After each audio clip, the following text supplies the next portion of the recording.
Hi, good morning and welcome to my studio. I'm Russell Smith, and this morning I'm going to give you a quick little tutorial on something that I get asked about quite frequently, and that is how do I get nice, straight, clean rigging lines on my World War I paintings. A lot of people seem to think that I have some magic trick up my sleeve because they try to freehand in their rigging lines, and it's hard to do it that way and get a nice, straight, clean line. But this is a trick I learned a long time ago, and I've been doing it for many years. Let me share it with you. It's surprisingly simple. Okay, so for the first step of this process, the first thing you have to do is make sure your painting's nice and dry to the touch. It doesn't have to be completely dry, but just as long as there's no tacky spots on it, that's all you really need. And I don't feel anything on here. This has been drying for a while. It dried a little bit slowly because I used a lot of cad red and cad orange in it. They're slow drying pigments. So what I'm going to do is I'm going to start off by taking one of these. This is a mechanical drafting pencil. I got an HB lead in it, and this is a 1/2 millimeter lead in here, so it's pretty accurate. And then I'm going to use a straight edge.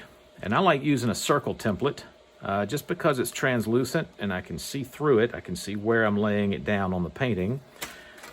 You can also use a ruler. That would be fine too, but again, I prefer the circle template. Now what I'm going to do, and some of you may cringe at this, but I know where my endpoints are going to be for all the rigging lines. So I'll take my straight edge, I'll plant it where I want it to go. I know my rigging lines are going to start about right here, and I'm just going to draw in something here. And I've already got some old rigging lines that I drew in before the previous layer of paint. And I'm kind of scoring the paint a little bit. Not deeply, I don't want to damage the painting, but I'm giving myself a good guide here as to where I'm going to let that rigging line fall. And then I've got another one back here. I'm going to draw that in.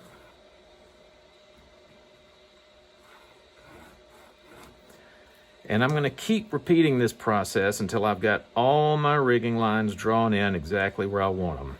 And yeah, again, it's going to score the paint a little bit, but that will actually work in your favor when we start putting the final lines down with paint. Now, usually on the little miniatures, I won't try to put in paint on those because they're just too small to try to do that. I'll just leave the pencil marks on the miniatures. But this gives me a good guideline of where my lines need to be, and I'll just follow those in the next step, as you'll see. So as you can see here, I've got all my rigging lines drawn in now. I'm pretty happy with where everything is. I did flub a couple of the rigging lines, got them slightly off, so I had to go back in and draw a second rigging line and then touch up the paint over the mistake. That's no big deal. That happens from time to time. It's just part of the process. Now down here, I've got 3 different values mixed up, and the reason I'm using 3 different values, of course, is because not only because the rigging lines are going to be at different angles in relation to the sun, but also parts of them are going to fall in sunlight, and parts of them are going to fall into the shadow of the wing, parts of them are going to be in the shadow of the fuselage, so I need a shadow color, and then I need a couple of highlight colors. I've also got a little pool of medium mixed up over here. Now, I don't normally use a whole lot of medium in my work because most of the archival experts will tell you that the more medium you use in work, in a painting, the more unstable the paint becomes. So I try to avoid the use of too much medium. Now, for this, I'm going to be grabbing 3 different brushes. I've got 2 flats here with nice edges on them, and then I've got one little pointy detail brush that I'll use every now and then. You can use one of these. There are really long rigging brushes that a lot of nautical painters use to draw in their rigging, but those tend to be a little hard to control, I find. So I just use these, and then for any cleanup, if I get any little splotches of color, I'll come back and just grab another brush, take some of that medium, and clean it up. All right, now I'm going to start by taking some of this medium and thinning my paint out just a little bit. I'm going to start in the shadows here. Now, I don't want to get too heavy with these rigging lines. I don't want to beat you over the head with it. I really just kind of want them to be light and suggestive. Now, I've got to keep in mind, I've got to look and see where my shadows are falling so I'll know where to stop the shadow and where to start the highlight.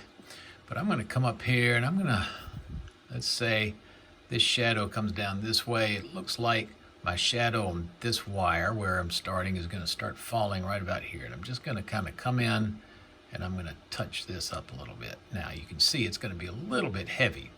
I'm going to come back and re-edge that a little bit, and I'll come over here on this one and do a little bit of the same thing. I'm trying to keep a light touch to it. Don't get too heavy, as I just did.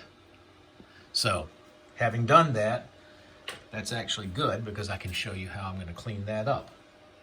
I'm going to take a little bit of my medium, the pool of medium that I've got on my palette, and I'm going to dip this brush in it. And I'm just going to come back and I'm going to do this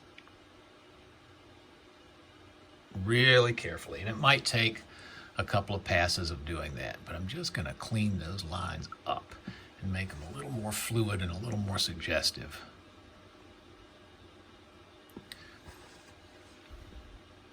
And it might even take coming back with some of that background color. But I just want to clean some of that out of there. That line right out of the gate got a little too heavy. Yeah, that's going to need a little background color with it. But there we go. That's starting to look better. Even right here, we're going to come back and clean that up. Now, it's not going to be perfect.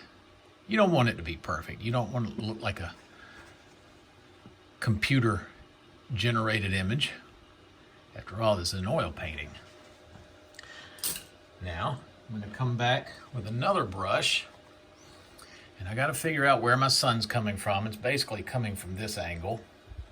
So I've got to figure out what's going to be really reflective right here.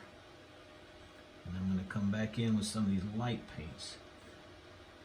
And I'm going to do a little bit of this. Now, a light wire against a light background, you're going to lose that a little bit. That's okay.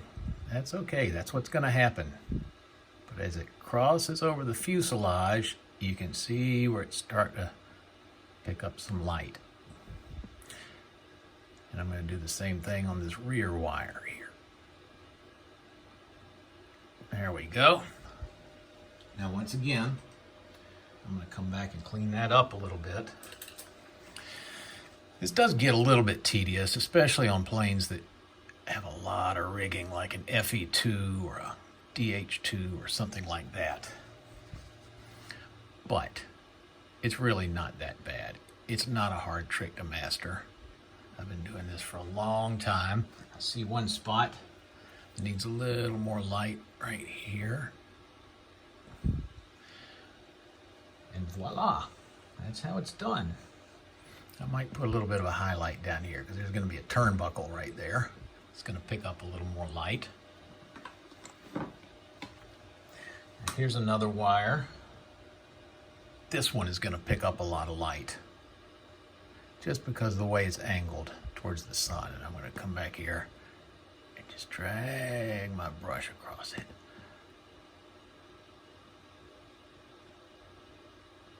Now, if I think it's going to pop out too much, I can always come back and tone that down a little bit.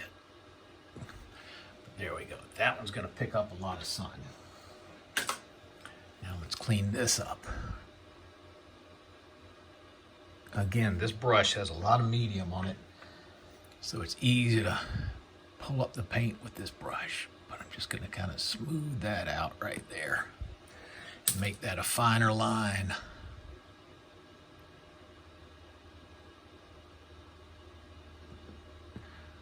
There we go. That's starting to look good. And that's basically how it's done. I'll come in here and do all these wires the same way. It really doesn't take that long.